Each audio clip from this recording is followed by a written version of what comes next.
अस्सलाम वालेकुम। क्या हाल चाल है दोस्तों। मैं आपका दोस्त सिकंदर खान, दीन इस्लाम की बातें चैनल पर और सिकंदर खिलाना पेज पर। कुछ मेरे भाई जानते होंगे कि तकब्बुर के एतबार से कि चश्मा लगाया है। ऐसा नहीं है मेरे भाई दोस्तों बुजुर्गों कि कल परसों कुछ ही वेल्डिंग की वजह से मेरी आंखें खराब हो गई। कल का वीडियो भी आपने देखा है, उसमें भी मैं नहीं बोल सका।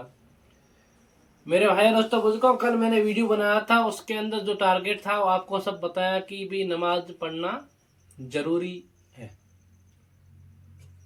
और कल मैंने आपके सामने वीडियो में कहा था कि अगला मुझे मेरा टॉपिक इस वीडियो पर रहेगा कि जो नमाज के अंदर फर्ज है, वुजू के अंदर फर्ज है, वो कौन कौन से है। मेरा मेन मकसद यही है कि मैं मेरे भाइयों से और दोस्तों से और बुजुर्गों से ये कहना चाहता हूँ कि नमाज वक्त पर पढ़े। कहा था कि वुजू के अंदर 4 फर्ज हैं। अगर 4 फर्जों में से एक भी फर्ज छूट गया तो वुजू नहीं होगा। उसमें पहला है ललाट के ऊपर किनारे से थोड़ी के निचले हिस्से तक, कान के इस किनारे से इस किनारे तक पूरा चेहरा धोना, पहला। और दूसरा है कोहनी समेत हाथ धोना। आप सबको पता है, ये वीडियो देखने के बाद लोग कहेंगे ये तो हमारे को पता है, कहेंगे, लेकिन करते नहीं है, कहेंगे। और तीसरा है सर का चौथा ही हिस्सा का मसा करना। सर का चौथा हिस्सा, सर के अंदर चौथा भाग कर लो, उसका मसा करना, मतलब पूरा भीग जाना, पानी जा। और चौथा है टखना समेत पांव धोना। इस समेत टखना समेत पांव धोना, ये वही वजू की फर्ज। ये हर किसी को, हर कोई को यार ये बोलेंगे वीडियो देखने के बाद, हाँ ये तो मेरे को तो पता है, ये हो गया, वजू हो गया। अब कुल्ली कितने बार करनी है, क्या करना है, ये बाद की बात है। हाँ करना है, लेकिन फर्ज नहीं है। जो मैंने अभी आपको 4 बताए, अगर ये छूट गए तो नमाज नहीं होगी। ये हो गए बार के अंदर कुल्ली 3 बार की या 5 बार की, नाक में पानी 5 बार किया या 10 बार किया, वो मायने नहीं है, ये फर्ज है। फर्ज छूट गया तो वजू नहीं होगा। वजू के अंदर 4 फर्ज। और नमाज के अंदर कितने फर्ज है मेरे भाई दोस्तों बुजुर्गों? 13 फर्ज। 7 बाहर के हैं और 6 अंदर के हैं। भाई दोस्तों बुजुर्गों, 7 बाहर के देख दिए जाए तो याद करने के अंदर कोई ऐसी बात नहीं, याद है हर किसी को, हर कोई को याद है। अगर ये वीडियो सुनने के बाद कहीं ये तो याद ही है, क्या सुना रहे हो, हर कोई कहेगा कि पहला है बदन का पाक होना, मतलब शरीर का पाक होना। अगर हमारा शरीर पाक नहीं है तो अल्लाह ताला कहता है कि नमाज नहीं होगी। तो शरीर का पाक होना। अब दूसरा, उसके ऊपर से टॉपिक टू टॉपिक चले आए तो शरीर पाक हुआ तो अब शरीर के ऊपर क्या होगा? कपड़ा होगा। तो कपड़ों का भी पाक होना चाहिए। अगर शरीर पाक कर दिया, कपड़े गंदे हैं तो नहीं होगी नमाज। कपड़े नापाक है तो नहीं होगी, मतलब नापाक। तो कपड़ों का पाक होना कितना हुआ? 2 फर्ज। और तीसरा सतह का सिपा हुआ होना। अब तो ये तो कपड़े हैं, पहन लिए हैं, कुछ फैशन के पहन लिए हैं, लेकिन उन हिस्सों को जो फर्ज किए उन हिस्सों को ढांपना फर्ज है। सतह का सिपा हुआ होना, शरीर का पूरी तरह से ढका हुआ होना, ये भी फर्ज है। मतलब पूरा कपड़ा पूरा होना फर्ज है। और चौथा नमाज का वक्त होना। नमाज का वक्त नहीं और शुरू हो गया ये नहीं होगा, नमाज का वक्त होना चाहिए।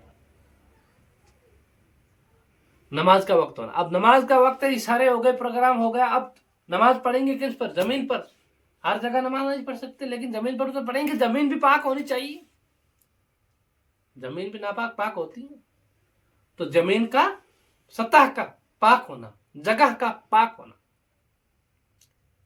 कितना हुआ? 5।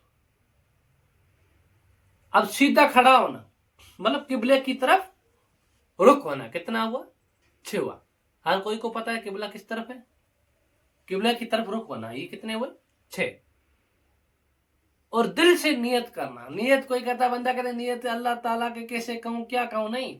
नमाज कौन सी है, नमाज में कितने फर्ज है, वो दिल से नियत करना। ये वही साथ बाहर के साथ, अब अंदर आया, नमाज से बाहर ये होना जरूरी है। अगर ये तो नमाज के, अगर ये फर्ज रेडी है तो नमाज के अंदर प्रवेश हो सकते हैं। अब प्रवेश हुआ तो उसके अंदर की टॉपिक अलग है। अंदर के टॉपिक पता है तो अंदर के 6 हैं। पहला सीधा खड़ा होना है, कयाम करना, और दूसरा है किरात, सूरह फातिहा, कुरान की तिलावत। अब सीधा खड़ा हो गया, दिल से नियत तो पहले की वो आपको बता दी है, लेकिन अब ये हाथ बांधना, ये करना, ये तो है। कोई कहते हैं कुछ नमाज ऐसे पढ़ते हैं, कुछ ऐसे, वो मैं नहीं कह सकता उसके बारे में, लेकिन ये फर्ज है कि सूरह फातिहा पढ़ना, मतलब कुरान की किरात करना, सूरह फातिहा पढ़ना फर्ज है। अब तीसरे पे जाए तो तीसरा कौन सा, रुकू। अब सूरत पढ़ ली, खड़ा हो गया, दिल से नियत कर ली, किबले की तरफ रुक, सब सारा सेटलमेंट है। अब किरात भी पढ़ ली, अब क्या करना है, रुकू। अब रुकू का क्या तरीका है, पीठ सीधी होनी चाहिए और दोनों हाथ टखनों पे होने चाहिए। टखना मतलब गोडों पे, मारवाड़ी भाषा, ठीक है। तो क्या हुआ, रुकू। और चौथा कौन सा, सजदा। सजदे का मतलब हाथ की अंगुलियों का पेट कौन सा है, हाथ का पेट कौन सा है, ये। तो पांव की अंगुलियों का पेट कौन सा होगा, ये। तो पांव की अंगुलियों का पेट, हाथों की अंगुलियों का पेट और ललाट का पेट, ललाट जमीन पे, और ये तीनों चीजें जमीन पे होनी चाहिए। ये हो गया सजदा। ये क्या है, फर्ज है। ये कितने हुए, 4 हुए।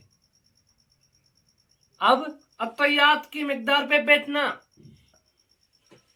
मतलब कायदा, अत्तहियात की मिकदार पे बैठना। 2 रकात नियत किए तो 2 रकातों पे बैठना, 4 रकात की नियत 4 रकातों पे बैठना, यह फर्ज है।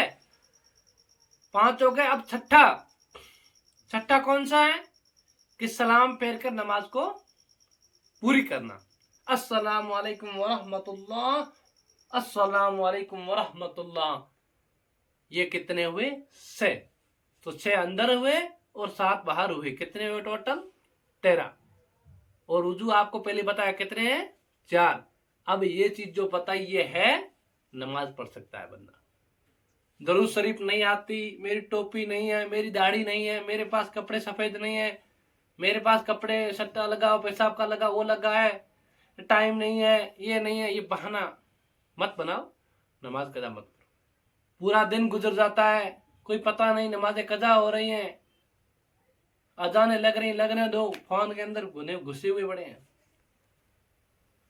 नमाज को कम समझ रहे हो आप लोग, नमाज कम नहीं। तो मेरे भाई दोस्तों बुजुर्गों, आज का टॉपिक ये था कि नमाज के लिए क्या फर्ज है, वुजू के लिए क्या फर्ज है।